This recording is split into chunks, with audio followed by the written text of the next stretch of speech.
Welcome to Hotline TV, everybody. I'm John Mercurio. And I'm Amy Walter. All right, part of our very special Thanksgiving Hotline TV episode. Take that, Charlotte Brown. Although we don't have the Red Baron. No, we don't. Sorry to say. We don't. We are going to discuss the things that we here at the Hotline are most thankful for. The sorts of things that make us get out of bed in the morning, come into the office so early, and put out the hotline, and our other assorted products, Wake Up Call, On Call, and Last Call, to name a few, that make us so happy every day. There are a few, and I'm going to start out with the first one that I'm thankful for. I am just so gosh darn grateful, pardon my language, but it is that kind of campaign, I'm so grateful for Kay Bailey Hutchison, U.S. Senator Kay Bailey Hutchison for now, and Governor Rick Perry for providing us with one of the best Texas-style races that we've, not just Texas-style, Texas races, that we've seen in at least a decade. I mean, I probably go back to Ann Richards versus Clayton Williams for a governor's race as exciting. Of two people who, really, we haven't seen two people who hate each other and openly hate each other this much in Texas, like we're seeing in this race. And it is obviously that fantastic. race, that was a general election, Richards versus Williams. This is a Republican primary. We're seeing red meat just being tossed back and forth, both of them trying to outflank each other on the conservative wing of the party. Perry ahead right now, but who knows? The only problem with this race is that it's unfortunately it's going to be over soon. It's going to end soon. So that's the downside. But although other than maybe that, it keeps going. Maybe we have then a Bill White, Rick Perry. Yeah, I'm saying it. I think Rick Perry wins the primary. Yes. Showdown.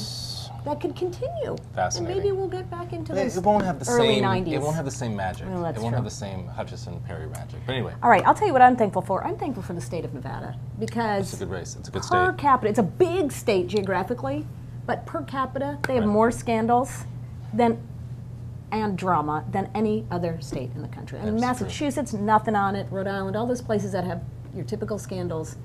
No way. We got the entire Gibbons family. Oh, thank God. Thank God for them. Now we have John Ensign and Doug Hampton. Thank God for John Ensign. Reid always, well, now his drama involving being the Senate Majority Leader. Is he going to lose his seat? Well, and a new poll out showing that his son Reid is in third place, and that we got Oscar Goodman, the mob attorney / mayor of Las Vegas, thinking about running as an independent. Right. Who I'm sure he'll bring showgirls into his campaign ads. It's good times. It's fantastic. Thank you, Nevada. I don't know what we'd do without you. Thank you so much. All right, I got a couple more. I just got one more I'm going to mention right now. I got to give a shout out, a thank you, if you will, to Ron Fauché, who's put out a poll this week for us D.C. local politics junkies, someone who's lived and breathed D.C. politics ever since I was a little boy, ever since Marion Barry, yes, Marion Barry was a member of the D.C. school board back in the 1970s. I've always loved D.C. politics. Was sort of disappointed that it looked like Adrian Fenty was coasting to a second term. Not so fast, Adrian Fenty. A poll out this week shows that you're actually struggling against a relatively unknown Democrat in the September 2010 Democratic primary. The D.C. Council Chairman, Vincent Gray. Actually, at this point, according to this poll, Fenty trails Gray in that race. Sort of hard to see how a relatively well-known mayor can be trailing a relatively unknown D.C. Council Chairman, but I assume most of the support that Gray is getting at this point is anti-Fenty. In any case, anti-incumbent. We hate incumbents apparently this year. We hate incumbents, especially incumbents who are sort of ethically tarred. Not that Gray is necessarily clean. No. In any case, as a D.C. resident or even just somebody who enjoys politics on a local level, this poll gave me reason to hope.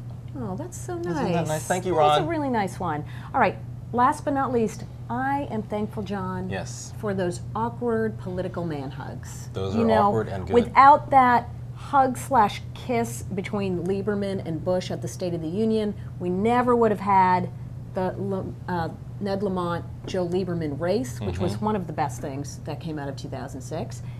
Now we have the Christ Obama hug embrace.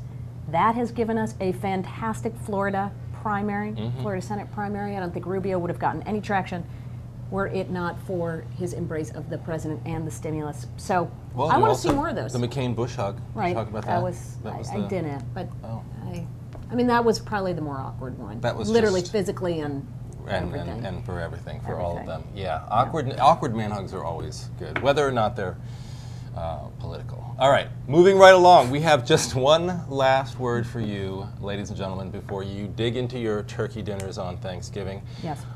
We're just about out of time. All right, the last word, though, is what do you think, Amy Walter, that President Obama is thankful for today? I think that he is thankful that, wow, he's got a lot of tough decisions on his plate, and his numbers aren't quite as high as they once were. Nobody is as disliked as Republicans. Okay. I got you. I got you. That's What about true. you? You know, and on that point, Charlie Cook said, I think yesterday on Hardball, the Republicans of today are looking at 94. They're trying to replay 94. The Republican brand today is nowhere near what the Republican brand was in 1994. So they have a lot of work to do on that. You're right.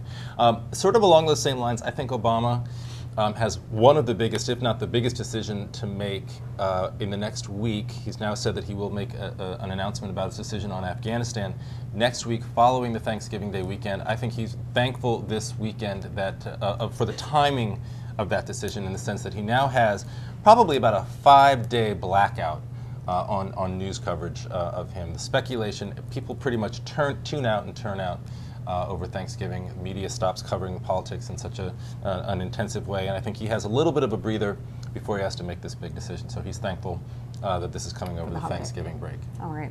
Well. Oh, right. That's you. Yeah, that's me. That's your cue. And we're not scripted. We are not scripted, but we are just about out of time for today. Until next time, we'll see you on Hotline TV. Have a great Thanksgiving.